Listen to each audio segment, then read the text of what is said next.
நாம தான் கைவிடப்பட வேண்டியவர்கள், தேவனால் கைவிடப்பட வேண்டியவர்கள். நாம லேசப்பட்டவர்கள் கிடையாது. நாம தேவனால் கைவிடப்பட வேண்டியவர்கள். அந்த நிலை நமக்கு தான் வந்திருக்கணும். ஆனா அது அவருக்கு வந்துருச்சு. அவருக்கு வந்ததுனால நமக்கு ஒருபோதும் வராது. அது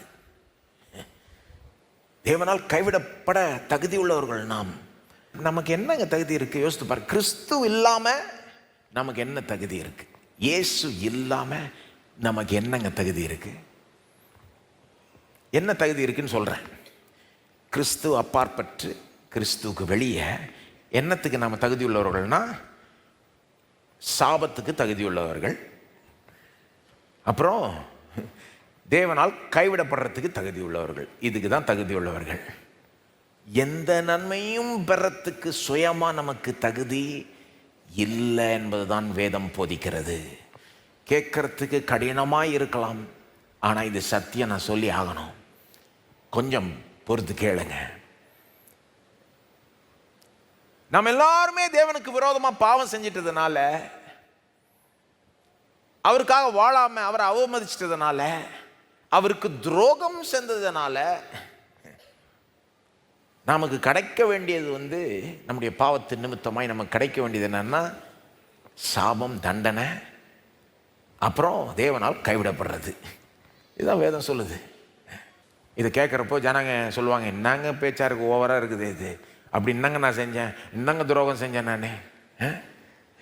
நான் என்ன பாவம் செஞ்சேன்? எனக்கு சாபம் தான் வர்றதுக்கு தகுதி, கைவிடப்படுறதுக்கு தான் தகுதினா என்ன பேசுகிறீங்க அப்படின்னு சொல்லலாம். கொஞ்சம் யோசித்து பாருங்க.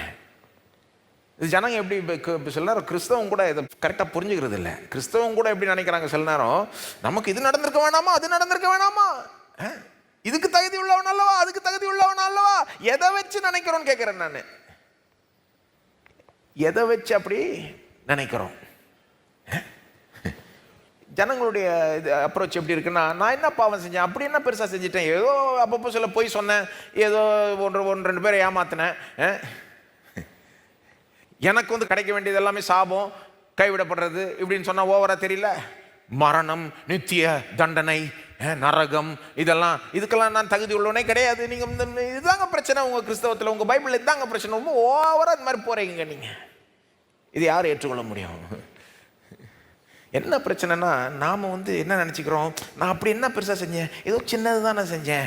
என்ன பிரச்சனைனா, மிகப்பெரிய தேவனுக்கு விரோதமாக எந்த சின்ன பாவமும் இல்லை. மகிமையான தேவனுக்கு விரோதமாய் சின்ன பாவம்னு செய்ய முடியாது.